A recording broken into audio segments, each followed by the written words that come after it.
प्रदेश के मुख्यमंत्री योगी आदित्यनाथ ने अधिकारियों को जीरो टॉलरेंस पर काम करने की नसीहत दी है, लेकिन रायबरेली के ऊंचाहार नगर में अधिकारी अवैध कब्जों पर कार्रवाई करने में नाकाम रहे हैं। नगर पंचायत के निवासी इंद्रेश कुमार ने आरोप लगाया है कि सार्वजनिक भूमि जैसे कब्रिस्तान, तालाब और ऊसर भूमाफियाओं के कब्जे हो गया है और अधिकारी इस पर कोई कार्रवाई नहीं कर रहे हैं। इंद्रेश ने बताया कि ये पहले भी धरने पर बैठे थे, लेकिन तहसीलदार ने केवल नहर किनारे बसने वालों को परेशान किया। अब उन्होंने सीएम से मिलने के लिए पदयात्रा पर निकलने का फैसला किया है। सूबे के मुखिया योगी आदित्यनाथ ने अधिकारियों को आदेशित किया है कि वो जीरो टॉलरेंस पर कार्य करें और अपराधियों के खिलाफ कड़ी कार्रवाई करें, लेकिन रायबरेली में ऐसा कुछ भी होता हुआ नहीं दिख रहा है।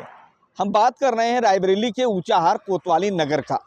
कोतवाली नगर के रहने वाले एक युवक ने सरकारी जमीनों, तालाब, कब्रिस्तान, ऊसर बंजर जैसी जमीनों को लेकर उन्होंने तहसील में तैनात एसडीएम सिद्धार्थ चौधरी से शिकायती पत्र दिया था और धरना भी दिया था कि ऐसे लोगों के खिलाफ कड़ी कार्रवाई की जाए और उनके अवैध कब्जे हटाए जाए। लेकिन उनके धरने और ज्ञापन का कोई असर एसडीएम सिद्धार्थ चौधरी को नहीं हुआ। इससे थक हार कर वो मुख्यमंत्री योगी आदित्यनाथ से मिलने के लिए पैदल ही चल पड़े हैं। आप देख सकते हैं कि ये इंद्रेश जी हैं और ये उनका ये बैनर है। इस बैनर को आप गौर से देखिए कि संविधान की लाज बचाओ, संविधान दिवस को बनाया लूटमार दिवस, राम राज बना रावण राज, यानी कि इस तरीके का इन्होंने एक स्लोगन लिखा इस बोर्ड पर। और इनसे जानेंगे कि आखिर क्या वजह है कि आप मुख्यमंत्री से मिलने के लिए पैदल चल पड़े हैं। जी, क्या नाम है आपका? जी, मेरा नाम इंद्रेश कुमार है। मैं ऊंचाहार का रहने वाला हूँ। मैंने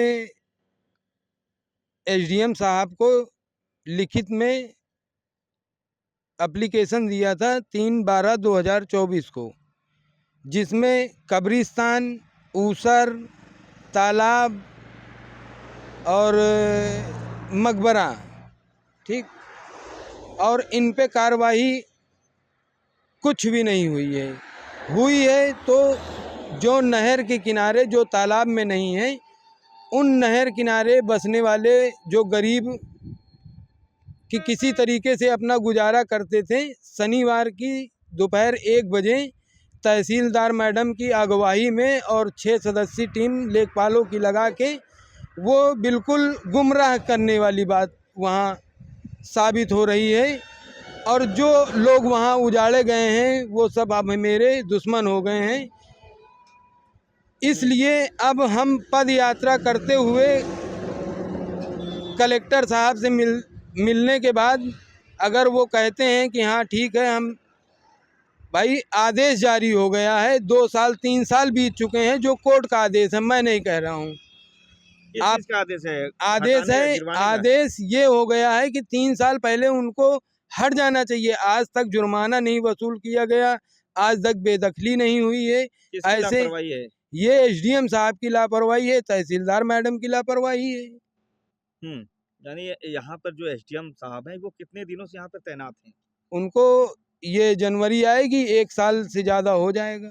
जी, यानी कि आप लगातार शिकायत कर रहे हैं, कोई सुनवाई नहीं हो पा रही है? जी, आज हम 3-4 महीने से सिर्फ जो सरकारी भूमि है वो मेरी नहीं है, ना मेरा कोई स्वार्थ है। सरकार की ज़मीन की हिफाजत करना ही इनका कर्तव्य है, मगर ये अपना कर्तव्य भूल चुके हैं। क्योंकि इतनी मोटी रकम यहाँ मिल रही है ऊंचाहार में। और हम ये भी कहना चाहेंगे योगी सरकार से कि इनको एसडीएम ही रहने दिया जाए।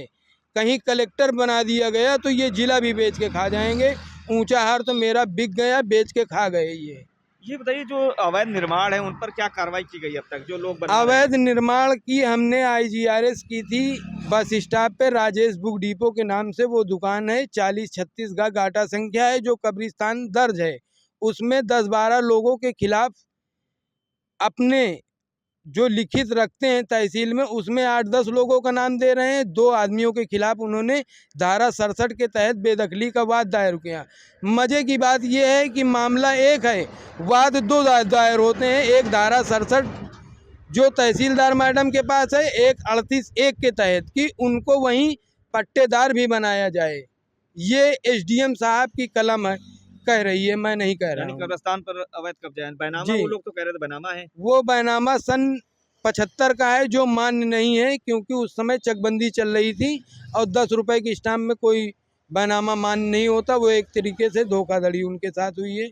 जिसने भी किया हो वो जाने, हम नहीं जाने। तो आप मुख्यमंत्री से मिलने जा रहे हैं? हम मुख्यमंत्री से मिलने जा रहे हैं कि आपने ये बताया है कि उत्तर प्रदेश भय मुक्त हो गया है, भूमाफिया मुक्त हो गया है, गुंडा मुक्त हो गया है।